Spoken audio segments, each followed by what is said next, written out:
Good day everyone, my name is Alexandra Joy P. Miranda and i-continue ko lang yung topic ni Bea sa chapter 3. So, ang topic ko today is yung Jose Rizal siblings. So, dito sa Jose Rizal siblings is nandito sina Saturnina, Pasiano, Narcisa, Olympia, Lucia, Maria, Concepcion, Josefa, Trinidad, and lastly, si Soledad. So, si Saturnina is, kung mapapansin nyo is may letter B dito. So, yung letter B dyan is kung kailan siya pinanganak. And then, itong letter D naman is kung kailan siya namatay. So, si Saturnina is ipinanganak siya noong 1850 and then namatay siya noong 1913. So, ikinasal siya kay Manuel T. Hidalgo of Tanawan, Batangas. Si Pasiano naman is pinanganak din siya noong 1851 and then namatay siya noong 1930. So, dito sa na to is babanggitin ko lang kung kailan sila pinanganak and then kung kailan sila namatay. So, dito, naka-indicate naman na kung sino yung mga naging asawa nila. Ganun. And si Narcisa naman, pinanganak siya noong 1852 and then namatay siya noong 1939. Si Olympia naman is pinanganak siya noong 1855 and then namatay siya noong 1887. So, kinasal siya kay Silvestre Obaldo. And then si Lucia naman is ipinanganak siya noong 1857, namatay siya noong 1919. And then si Maria naman is ipinanganak siya noong 1859, namatay siya noong 1945. Si Concepcion naman ipinanganak siya noong 1862 and then namatay siya noong 1865. Si Josefa naman pinanganak siya noong 1865, namatay naman siya noong 1945. Si Trinidad naman is ipinanganak siya noong 1868, namatay siya noong 1951. And then si Soledad naman, yung bunsong anak is pinanganak siya noong 1870 and then namatay naman siya noong 1929. Sa kanilang magkakapatid, si Jose Rizal lang yung gumamit ng Rizal na surname. So, bali, ang nangyari is drinap niya yung Mercado na surname niya kasi ayaw niyang nalilink kay Pasiano. Si Pasiano, yung nabanggit ko kanina na is kuya niya. So, si Pasiano kasi is may mga connection siya sa mga Filipino priests, which is sina Burgos, Gomez, and then si Zamora na binabantayan ng mga Spaniards authorities that time. So, si Rizal is ayaw niyang mapahamak siya. Kaya nung nag-enroll siya sa Ateneo de Manila noong 1872, ang gamit niyang surname is Rizal instead na Mercado. Nung si Pasiano is nasa surveillance siya ng Spanish authorities, ang akala niya is mapapahamak si Rizal. Ngayon, maling akala pala yun. So, ngayon, ang nangyari, si Jose Rizal is tinuloy-tuloy pa rin niya yung paggamit ng Rizal na surname kahit na hindi naman siya mapapahamak. And then, nung nag-enroll siya sa UST or sa University of Santo Tomas, Rizal pa rin yung gamit niyang surname. And then, nung ang nangyari is parang nagkaroon ng issue or chismis na syempre different yung ginamit niyang surname. Parang na chismis siya na illegitimate siya or anak sa labas. So, ngayon naman is pumunta naman tayo sa important details in the life of Rizal. So, si Jose Rizal is ipinanganak siya noong June 19, 1861. Birth of Jose Mercado, the seventh child of Francisco Mercado Rizal and Teodora Alfonso Y. Quintos. And then, noong June 22, 1862 naman, si Rev. Rufeno Colantes baptized Jose Mercado with Rev. Pedro Casanas as a sponsor. So, ayan yung binyag ni Jose Rizal. And then, noong 1869, at the age of 8, Jose writes in Tagalog the poem, Sa Aking Kabata. So, dito is nakasulat na siya ng poem niya. And then, noong 1817 naman, si Pasiano takes Jose to Binyan para mag-aral ng Latin and Spanish under Justiniano Aquino Cruz. And then, noong December 17 naman, 1970, si Jose returns to Calamba aboard the motorboat Talim. So, his parents plan to transfer him to Manila to continue his study.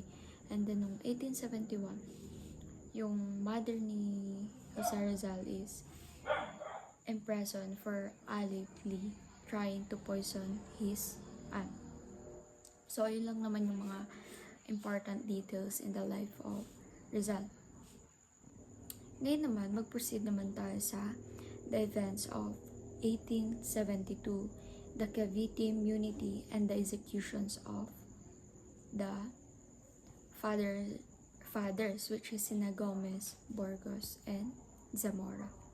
Noong February 17, 1872, yan yung execution ng tatlong priests, si Gomez, Burgos, Zamora. Around January 20, bago yung execution, nagkaroon ng pagwawelga sa mga manggagawa. Ayun na yung mga soldiers and workers. Kasi yung mga salaries nila is nakukuha ng taxes. Kasi yung buwis nga is masyado ng malaki. 'Di ba? So, sa sobrang liit ng sahod nila, yung buwis na binabayaran nila is tinataasan pa nila. So, nasasakop na yung buong sahod, parang wala na rin silang sinasahod. Ngayon, yung mga workers na may exemption noon sa community labor is wala ng exemption. Kaya, doon na sila nagsimula ng pagwawelga. Yung arsenal workers muna, tapos doon na nag-join din yung mga ibang community soldiers. Pero yung nag-lead niyan is si Sergeant Lamadrid, na ang akala nila is sasamahan sila ng mga soldiers kasi nga, syempre, may ibang mga sundalo na sumama sa workers. And ang akala nila is sasamahan sila ng mga Manila soldiers. Pero yun lang din yung akala nila.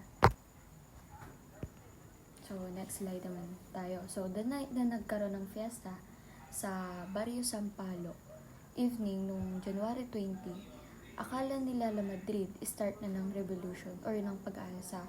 Pero hindi pala yun. Ngayon, pinalitan nila yung mga Spanish superiors nila, pero huli na nung malaman nila na hindi pala sumama yung mga Manila soldiers sa kanila. The following day, dun pumunta yung mga Manila soldiers para arestuhin yung mga ringleaders ng pagwawelga. Tapos, yung mga surviving ringleaders na suspect nila na may ibang organization pa para pabagsakin yung mga Spanish. Di ba nga dati ang namumuno sa atin is yung mga Spanish that time. Ngayon, yung suspicion na yun mas lumaki pa. Tapos, ang na-target nila is yung mga native priests, which is yung tatlo. So, yung tatlo kasi na yan is wala naman talaga silang ginagawa. Pero, na-target sila kasi nga ang calling nila is praise speech and kalayaan ng Pilipinas. Ang ina-identify ng mga Spaniards is acting yung mga praise sa order ni Governor General Carlos Madrid Torre, pero hindi naman talaga. Ngayon, habang nag-iimbestiga yung mga Spaniards is may nakita silang note na bring powder and shot. In Spanish, reunion, extra noche, traiga, pólvora, e bala. Ang akala nung the author of the note is si Zamora ang nagsulat ng note. Examiner priest ng Manila. Ngayon, akala ng mga Spaniards is another warning yun ng pag-aalsa. Kaya ang naging decision nila is guilty silang tatlo. Sa court kasi, yung code names nila, powder and shot, para sa tatlong pare. So, sa court na yun is walang magagawa yung mga Spaniards authorities. So, they found na yung tatlong priest is guilty. And ang naging parusa nila is yung execution by garrote on February 17, 1872. So, ito na yung execution. Ang unang sumabak sa execution is si Father Gomez. Nung papunta na siya sa execution is nahulog yung salamin niya. Tapos, nung pag-upo niya, ang sabi nung papatay sa kanya, Father, forgive me for I'm going to kill you. Ang sabi naman niya is, it is alright my son, do your duty. I am going to place where the leaf of the trees never moves without the will of God. And then, dun na siya namatay. Ngayon naman is sumunod si Zamora. Si Zamora naman is wala na siyang emosyon yan. Kasi nga, syempre kinulong siya, so doon na siya nabalin. Tapos, ang next naman is si Father Burgos. So, siya yung last. Ang sabi niya na, I am innocent, pero walang naniniwala sa kanya. So, wala siyang magawa. So, was the Christ. Tapos, doon na siya nagdasal. Nagdasal pa siya. Tapos, ang sabi niya, Lord, take this soul of our Ino. Hindi niya na yun natuloy. Kasi nga, pinatay na siya. Then, after the execution, yung Manila Cathedral, yung bell nun, nagrang nun. Tapos, yung bell niya is parang nagdudusa ganun. Tapos, si Archbishop P. Meliton Martinez, ayaw niya na ituring yung tatlong pare na kriminal. Ang gusto niya is hanggang sa pagkamatay nila is pare pa rin sila. Kasi nga, naniniwala siya na yung tatlong priest na yun is inosente sila despite nung utos ni General Rafael D. Escuerdo. Yung mga native spectators kneel in respect, tapos yung mga Spaniards naman is tinakasan nila yung mga native spectators, which is yun yung mga Filipino na nanonood ng execution. Hindi kasi sila naniniwala. So, ang nangyari is lumuhod silang lahat after ng execution. So, habang nagrarang yung bell, ngayon naman is yung mga Spaniards, ang akala nila is rebellion yun kaya rebellion siya. Kaya isang linggo silang nag-stay sa Intramuros. And lastly, yung execution ng Gomburza is yun yung kauna-unahang Filipino nationalism na nagmark, uniting the natives across regional divides. So, di ba nga, magkakahati-hati yung mga, natin noon, yung sa Gomburza. So, nagkaroon ng unity yung mga Filipino na mag-away-away.